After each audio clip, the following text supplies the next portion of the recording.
In the late 14th century, a powerful figure emerged from Central Asia whose name would become synonymous with both fear and brilliance: Timur, also known in the West as Tamerlane.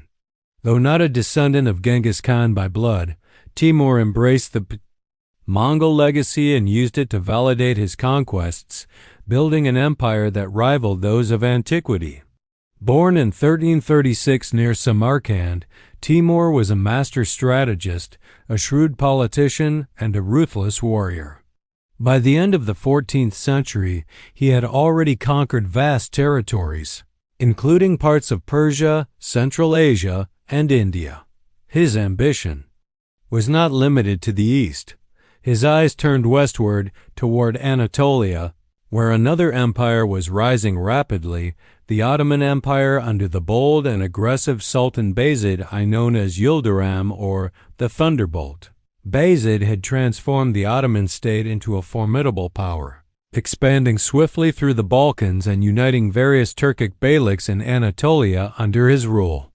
The expansionist paths of Timur and Bayezid were bound to clash. Tensions began when Bayezid's aggressive moves in Anatolia drove several Turkic princes to Timur's court, seeking his protection and assistance. Timur saw an opportunity not only to weaken a rival, but to assert his dominance over the Islamic world. Diplomatic letters were exchanged, but they quickly turned bitter and hostile. Timur mocked Bayezid's lineage and accused him of arrogance, while Bayezid responded with scorn, questioning Timur's religious legitimacy and mocking his rise from a petty tribal chief to an emperor. The insult-laden correspondence further fueled the rivalry. What followed was a military buildup that would culminate in one of the most significant battles of the early 15th century, the Battle of Ankara. As Timur advanced through Iran and Azerbaijan into eastern Anatolia, he methodically defeated local resistance and secured the loyalty of Turkic tribes that had formerly been under Ottoman influence. By the summer of 1402, he had assembled a large and disciplined army composed of cavalry, archers, elephants, and siege engineers. Bayezid, equally determined, gathered his forces, including his elite janissaries, heavy cavalry, and Serbian allies. The two armies met near Ankara in the blistering heat of July.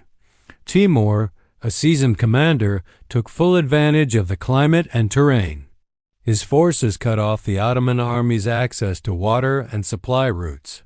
He also used propaganda to sow discord within Bayezid's ranks, reminding Anatolian troops of their past allegiance to their former beyliks, many of which had been absorbed forcefully by the Ottomans. As the battle commenced on July 20th, Timur implemented a series of maneuvers that caught Bayezid off guard. He feigned retreat in some areas, drawing Ottoman forces into vulnerable positions, while his cavalry encircled the flanks and rear. The scorching sun, lack of water, and rising defections created panic in Bayezid's army. The decisive moment came when several Anatolian contingents, including those from Jermian and Karaman, switched sides mid-battle. This betrayal shattered Ottoman morale. Despite the fierce resistance by janissaries and Bayezid's own bravery on the field, the Ottoman lines eventually broke. Bayezid was captured while attempting to regroup his forces. His sudden fall stunned not only the Ottoman Empire but the entire Muslim world. Timur, though victorious, had no interest in occupying Ottoman territory permanently.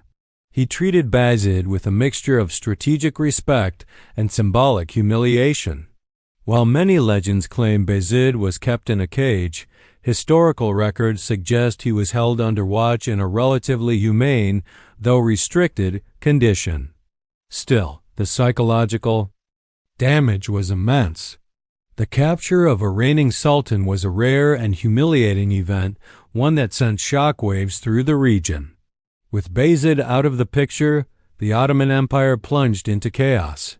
His sons, each eager for power, began a bloody and prolonged civil war known as the Ottoman Interregnum, which would last over a decade. The rapid expansion of the Ottomans came to a halt. Territories were lost, enemies resurfaced, and the dream of a unified Muslim empire under Ottoman leadership was momentarily shattered. Timur, on the other hand, saw his mission in Anatolia as accomplished. He reinstated the beyliks Bayezid had conquered, redistributed territories, and reinforced his image as the supreme arbiter of power in the Islamic world. He soon marched east, planning campaigns in China, though he would die in 1405 before realizing those ambitions. Ironically, Timur's empire would not survive long after his death, collapsing under the weight of internal rivalries and lacking a solid administrative foundation. The Ottomans, despite their catastrophic loss, would eventually recover. The civil war that followed Bayezid's capture was brutal, but it also served as a period of reflection and restructuring. Out of the chaos emerged Mehmed I, who would reunite the fractured state and lay the groundwork for the empire's resurgence. In a twist of fate, the defeat at Ankara ultimately made the Ottomans more resilient and adaptive. It exposed the weaknesses of rapid expansion and the risks of centralized autocracy without succession planning. It also strengthened their military doctrine, leading to a more balanced and strategic approach in the decades to come. The Battle of Ankara was not just a clash between two military titans. It was a collision of empires, ideologies, and destinies. Timur proved his tactical superiority and left behind a legacy of terror and awe, but the Ottomans, though bruised and broken, would rise again to become one of the most enduring empires in history. The events of 1402 became a lesson in humility, resilience, and the unpredictable nature of power. As the dust settled on the fields of Ankara, the world watched in awe, unsure whether to mourn the fall of the thunderbolt or fear the wrath of the conqueror who had brought him down. The aftermath of the Battle of Ankara in 1402 sent ripples not just through Anatolia, but across the entire Islamic and Eurasian world, as the stunning defeat of the once mighty Ottoman Sultan Bayezid I created a geopolitical vacuum and left his empire fractured and vulnerable to internal power struggles, opportunistic neighbors, and civil unrest.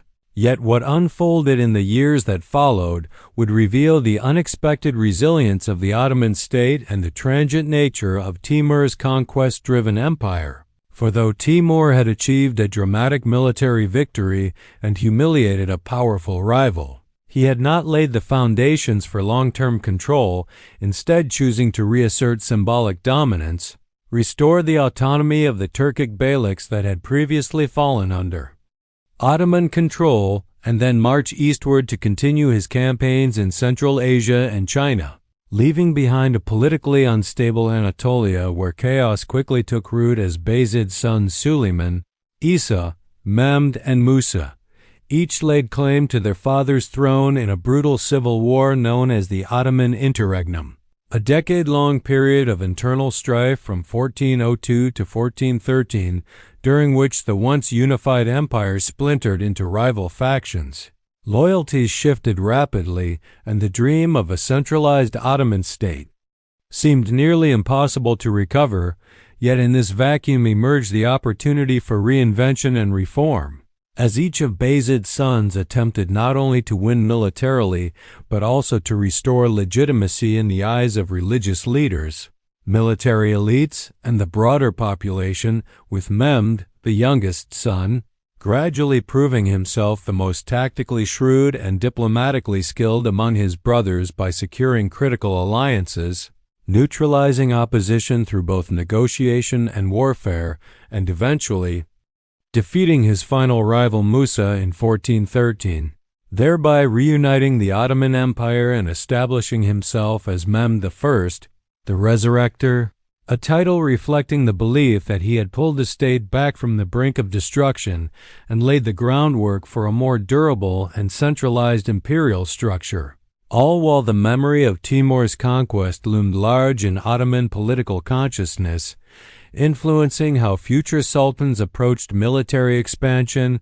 administrative centralization, and diplomatic strategy. As They became more cautious about provoking powerful rivals and began investing more in bureaucratic and religious institutions that could reinforce their rule from within rather than relying solely on military dominance.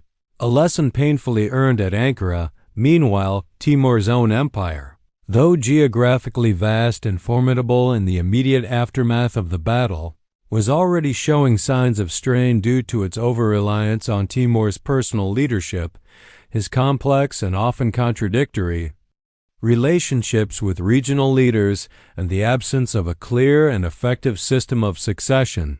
And after his death in 1405 during his campaign toward China, his empire began to unravel rapidly as internal rebellions flared up. Provinces declared independence, and his descendants, despite their claims to legitimacy, failed to maintain the cohesion and authority he had exercised through charisma and military genius, thus highlighting a sharp contrast with the Ottoman experience, for although Timur won the battle, it was the Ottomans who won the long war of endurance, adaptation, and institutional development. And the legacy of Ankara became embedded not as a symbol of permanent defeat, but as a crucible that tested and ultimately strengthened the empire's foundations. With future sultans such as Murad II and Mehmed II, who would later conquer Constantinople, studying the lessons of their grandfather's fall, learning from the dangers of overextension, and ensuring that their own authority was supported by more than battlefield victories alone, emphasizing structured governance, religious legitimacy, military professionalism, and internal unity. And thus the narrative of the Battle of Ankara and its aftermath transcended its immediate historical context to become a foundational story of collapse and recovery, of pride and humiliation giving way to strategic recalibration, and of the fragile balance between personal power and institutional stability.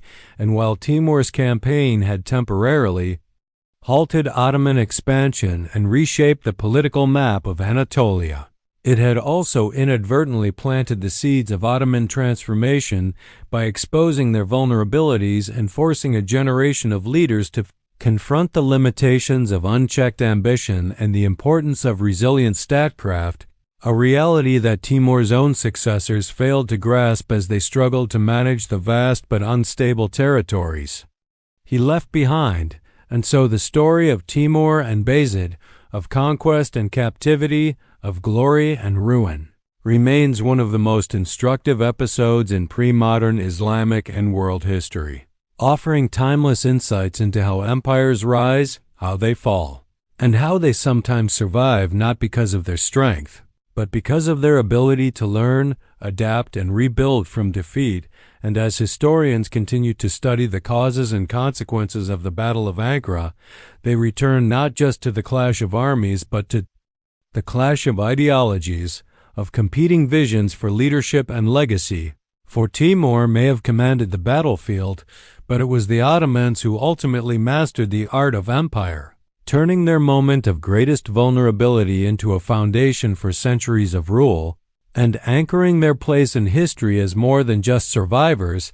They became strategists, reformers, and ultimately one of the most enduring powers the world has ever known.